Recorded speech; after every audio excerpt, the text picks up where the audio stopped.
ഇന്ന് നടന്ന LGS എക്സാമിൻ്റെ മാത്സിൻ്റെ ആൻസർ കീയാണ് നോക്കുന്നത്. ഒറ്റയാനാര് 47 ആണ് വരുന്നത്. ഇതിൻ്റെ ആൻസറായിട്ട് വരുന്നത് 47 ആണ്. Option B. 1,00,000 എത്ര പൂജ്യമുണ്ട്? 1000 പൂജ്യമുണ്ട്. അപ്പുവിൻ്റെ അമ്മയുടെ പ്രായം അപ്പുവിൻ്റെ പ്രായത്തിൻ്റെ 9 മടങ്ങാണ്. 9 വർഷം കഴിയുമ്പോൾ ഇത് 3 മടങ്ങായി മാറും. എങ്കിൽ അപ്പുവിൻ്റെ ഇപ്പോഴത്തെ പ്രായം 3 വയസ്സ്. രാമൻ ഒരു ക്യൂവിൽ മുന്നിൽ നിന്ന് 9-മതും പിന്നിൽ നിന്ന് 15-മതുമാണ്. എന്നാൽ ക്യൂവിൽ ആകെ എത്ര പേരുണ്ട്? 23 പേര്. 2024 കലണ്ടർ വീണ്ടും ഉപയോഗിക്കാൻ കഴിയുന്ന ഏറ്റവും അടുത്ത വർഷം 2052 ആണ്. ലീബർ ആയതുകൊണ്ട് 28 കൂട്ടിയാൽ മതി. പൈത്തഗോറസ് ത്രികങ്ങളല്ലാത്തത് 8, 7, 3. 5 + 2 × 3 - 1/2 × 6 എന്ന് പറയുന്നത് 8 ആണ്. 0.5, 0.25, 0.35 എന്നീ സംഖ്യകളുടെ LCM വരുന്നത് 3.5 ആണ്. ആൻസർ ഇല്ല. താഴെ തന്നിരിക്കുന്ന ഒരു വലിയ സംഖ്യ ഏത്?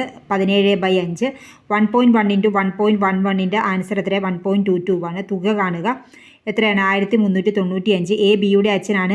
സി ഡിയുടെ സഹോദരനാണ്. ഈ സിയുടെ അമ്മയാണ്. ബിയും ഡിയും സഹോദരന്മാരാണ്. ഈ എക്ക് എയുമായുള്ള ബന്ധം എന്ത്? ഭാര്യയാണ്. ഒരു കോഡ് ഭാഷയിൽ FMPQC എന്നത് ഹോഴ്സ് എന്നാണെങ്കിൽ ഇതേ കോഡ് ഭാഷയിൽ ILGDC എന്തായിരിക്കും? നൈഫ് ആയിരിക്കും. ഡിവിഷൻ എന്നാൽ ഇൻറ്റു എന്നും, മൈനസ് എന്നാൽ പ്ലസും, പ്ലസ് എന്നാൽ മൈനസും, ഇൻറ്റു എന്നാൽ ഡിവിഷനും എങ്കിൽ 4/3 - 2 + 6 × 3 എന്ന് പറയുന്നത് 12 ആണ്. എക്സും വൈ ഒറ്റ സംഖ്യയാണ്. തന്നിരിക്കുന്നതിൽ ഏതായിരിക്കും ഇരട്ട സംഖ്യ? X + 5. മാർക്ക് ചെയ്ത PDF കണ്ടിട്ട് ടെലഗ്രാമിൽ ജോയിൻ ചെയ്താൽ മതി. ടെലഗ്രാമിൻ്റെ ലിങ്ക് ഡിസ്ക്രിപ്ഷനിൽ കൊടുത്തേക്കാം. √x/221 = 2 ആയാൽ എക്സിൻ്റെ വില എത്രയാണ്? 884. 10 സംഖ്യകളുടെ ശരാശരി 23 ആണ്. ഇതിൽ ഓരോ സംഖ്യയിൽ 4 കൂട്ടിയാൽ കിട്ടുന്ന സംഖ്യ ഏത്?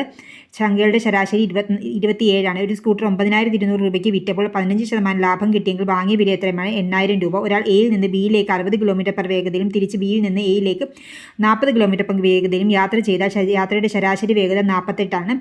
2, 11, 32 പിന്നെന്താ വരുന്നത്? 71 ആണ് വരുന്നത്. ഇത് നിങ്ങൾക്ക് ഉപകാരപ്പെടും. നിങ്ങൾ തീർച്ചയായും ലൈക്ക് ചെയ്യുക, ഷെയർ ചെയ്യുക, സബ്സ്ക്രൈബ് ചെയ്യുക. Thank you for watching.